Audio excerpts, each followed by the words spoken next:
বন্ধুরা দেখুন, এখানে একটু মাটি জমিয়ে এই যে ছোলা গাছ উঠছে, এই যে কলমি শাক হয়েছে, তুলবো এক্ষুনি। কুমড়ো ডাঁটা হয়েছে, কুমড়ো ডাঁটা।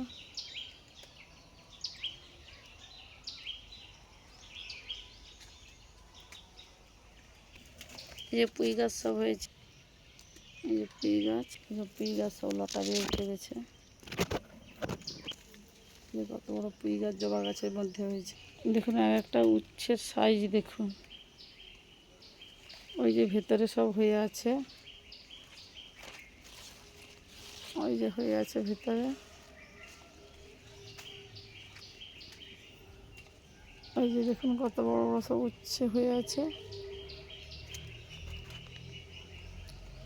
এইটুকু জায়গার মধ্যে এই যে পুঁই গাছ এখানে হয়ে আছে, এইটুকু জায়গার মধ্যে আমি যা লাগিয়েছি। আপনাদের কেমন লাগছে কমেন্ট করে জানাবেন, কেমন লাগলো বলবেনও।